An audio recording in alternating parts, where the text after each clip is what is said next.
Directorate of education को ये करना चाहिए कि जो सेक्शन 4(1)B की रिक्वायरमेंट्स कह रहे हैं, हर प्राइवेट स्कूल को भी ये मैंडेटरीली डायरेक्टरेट ऑफ एजुकेशन को देनी चाहिए, मैंडेटरी होना चाहिए। और अगर वो ना करे तो उन्हें डी रजिस्टर करना चाहिए, उनकी रजिस्ट्रेशन कैंसिल करनी चाहिए। और कमिश्नर्स ये जरूर कह सकते हैं डायरेक्टरेट ऑफ एजुकेशन को कि आप कैंसिल कीजिए, अगर वो नहीं मानते हैं तो। दूसरा एक तरीका ये हो सकता है कि डायरेक्टर ऑफ एजुकेशन से वो इंफॉर्मेशन मांगी जो 4(1)B में प्राइवेट स्कूल्स को देनी चाहिए थी, और डायरेक्टर ऑफ एजुकेशन ने नहीं दी, तो वो information free of cost commission को ऑर्डर करनी चाहिए कि वो देनी चाहिए। अगर ये दो डिवाइस हुए तो शायद कुछ होगा, नहीं तो जैसे श्रीधर जी कह रहे हैं, और वो एजुकेशन सिस्टम से ज्यादा जुड़े हुए हैं मेरे से, ये पूरा प्राइवेट हो जाएगा।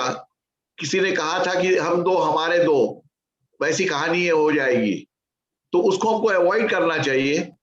और शिक्षा में जो भी चीज है, मेरे सामने एक मुद्दा आया था शिक्षा का था, जिसमें उन्होंने बोला हमारा कमर्शियल कॉन्फिडेंस डैमेज होएगा। मैंने उनको पूछा था शिक्षा की यंत्रणा को कि आप कमर्शियल यूनिट है क्या, पहले तो are you a commercial unit? बोले नहीं, हम तो शिक्षा के प्रचार करते हैं। तो हमने कहा फिर आप कमर्शियल यूनिट तो बनते ही नहीं हो। शिक्षा का जो मुद्दा है, श्रीधर जी ने जो कहा, हर बिल शिक्षा के बारे में ही नहीं, हर बिल हर पॉलिसी लोगों के सामने रखनी चाहिए पार्लियामेंट को पास करने के पहले, जो उस पर कुछ कैबिनेट नोट्स होंगी, कुछ चर्चा होगी। और कानून ये कहता है, सेक्शन 81I ये कहता है कि जब भी निर्णय ले लिया गया उसके बाद वो सुओ मोटो सरकार को डिक्लेयर करना चाहिए रीजनिंग।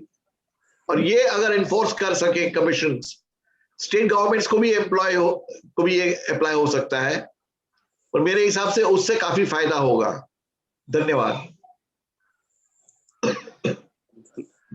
बहुत बहुत धन्यवाद सर। धन्यवाद आपको सर, धन्यवाद। बहुत ही इंसाइटफुल आपका एक सजेशंस है, और सरकारों को इस पर ध्यान देना चाहिए। कोई भी बिल पास हो तो उसके पहले उसका डिस्कशन पर्याप्त होना चाहिए। जिस प्रकार आचार्यलू जी ने अपना पॉइंट आउट किया कि संविधान आने के लिए 2 वर्ष तक उसमें डिस्कशन चलता रहा, लेकिन आज कोई भी बिल आता है तो सीधे वो वेब पोर्टल पर अपलोड कर दिया जाता है और बता दिया जाता है कि ये बिल है, उस पर कोई डिस्कशन नहीं होता। जिस तरह से कोविड के टाइम पे 2-3 बिलों की आपने चर्चा की है, चाहे वो किसान बिल हो, चाहे एजुकेशन बिल हो, जो भी जिस तरह से उन्होंने इसको लॉन्च किया है, इससे इनकी मंशा पर स्वाभाविक तौर पर प्रश्न चिन्ह लग जाता है। ये बहुत ही एक तरह से लोकतंत्र के लिए अपन इसको बहुत अच्छा नहीं बोल सकते हैं। हमारे बीच में बीरेश बेल्लूर सर है। Sir, you are welcome. Please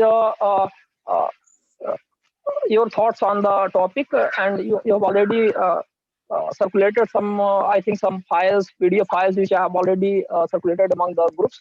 So please. Yes. Yeah. So good morning. I'm pleased to hear Professor Sridhar Acharya after 1 year. Sir, I thank you very much, sir. Here. Sir, today we had discussion on the fee structure of getting the information of answer sheets from the under RTI. Today morning, this was the discussion which was held. We had a very lengthy discussion. This issue, getting answer